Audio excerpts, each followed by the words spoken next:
Hi అండి. మామిడికాయ size చూసారు ఎట్లా ఉందో. చాలా చిన్న కాయలానే కనిపిస్తుంది కానీ ముదురుకాయే.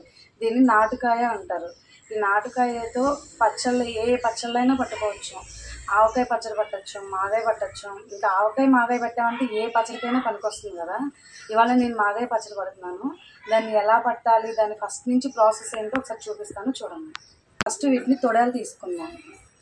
తొడాలు తీసుకొని ఇలా తొడాలు తీసుకొని నీళ్ళల్లో వేసుకున్నాం. ఈ తొడాలన్నీ తీసుకున్నాక నీళ్ళల్లో వేసుకొని శుభ్రంగా వీటికి నల్ల మచ్చలు లాంటివి ఉంటాయి, అయిపోయేటట్టుగా నీట్గా గీరుకొని ఇట్లా నీళ్ళల్లోనే రుద్దుకుంటూ ఉంటే వాటి సొన అనేది పూర్తిగా పోతుంది. సొన వాసన రాకుండా ఉంటుంది. ఆ సొన వాసన రాకుండా ఉంటే పచ్చడి చాలా బాగుంటుంది. వీటిని శుభ్రంగా కడిగేసుకొని వీటిపైన ఉన్న మట్టి అంతా గీరేసుకుని తుడుచుకున్న తర్వాత చెక్కులు తీసుకున్నాం. వీటికి తోలు తీసేయాలన్నమాట. దప్పేలాతో చెక్కు తీసేసి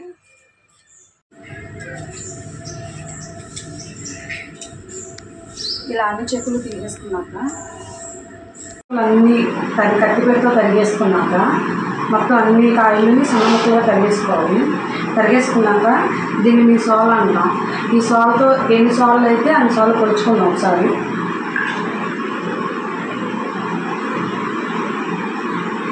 మనం పచ్చడి పట్టుకుంటున్నాం కాబట్టి సంవత్సరం అంతా నిల్వ ఉండాలి కాబట్టి ఈ స్టీల్ వేసిని కడుక్కొని శుభ్రంగా తుడిచి ఆరబెట్టుకున్నప్పుడు దీనిలో వేసుకొని కలుపుకున్నాం.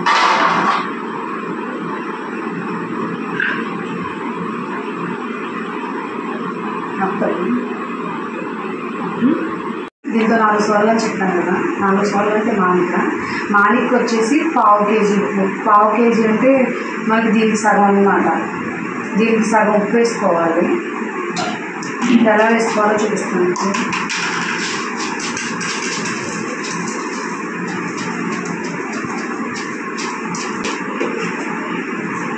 ఇలా దీనికి సగం ఉప్పు,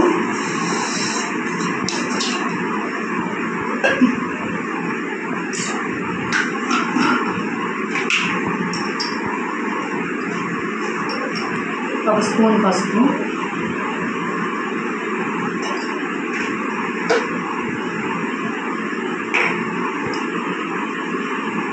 దీనిలో మొత్తం కలిసేటట్టుగా కలుపుకోవాలి.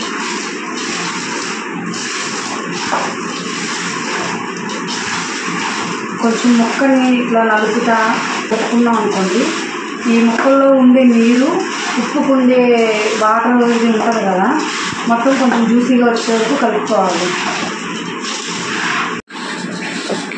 ఇలా వాటర్ కన్సిస్టెన్సీ వచ్చే వరకు కూడా మొత్తం కలిపేసుకున్నాక మొత్తం ఇలా వాటర్ వచ్చిందంటే మనం కలిసినట్టే బాగా మొత్తం అంతా కూడా ఉప్పు ముక్కలకు పట్టినట్టు పసుపు పట్టినట్టే.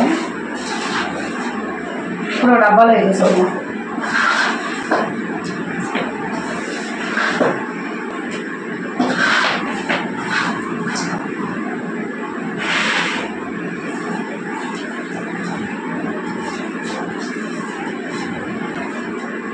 చూసారా ఎంత ఓట వచ్చిందో.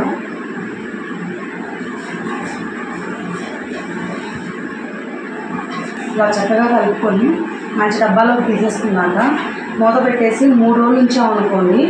ఈ 3 రోజులు ఓట వచ్చేసి ముక్క బాగా మెత్తపడుతుంది అన్నమాట. ఓటలో ఊరి ఉప్పు కూడా బాగా ముక్కలకు పట్టి మెత్తపడుతుంది. ఆ తర్వాత వచ్చేసి దీన్ని ఎండలో పెట్టుకుందాం. నెక్స్ట్ ప్రాసెస్ వచ్చి తర్వాత వీడియో చూద్దాం.